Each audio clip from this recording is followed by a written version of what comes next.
Hello everyone, welcome back to this channel. In this video, I will show you the easy and clear steps on how to change progress bar design to Lightsaber in Spotify applications. So how to change progress bar design to Lightsaber in Spotify applications? Make sure you keep watching this video until the end.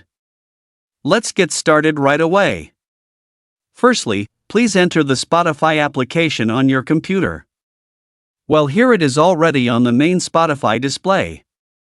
To change it, we need to find the playlist THX1138.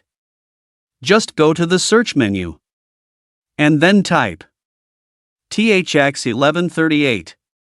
Tap enter. Well, here the playlist will come out, THX1138, all of Star Wars.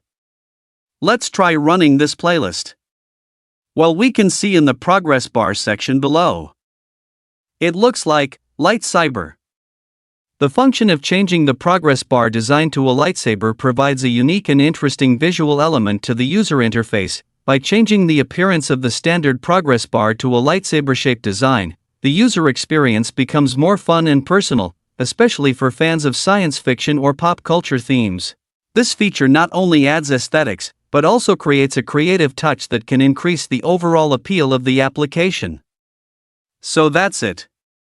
Tutorial how to change progress bar design to lightsaber in Spotify applications. Thank you for watching. I hope this video is useful. See you in the next video.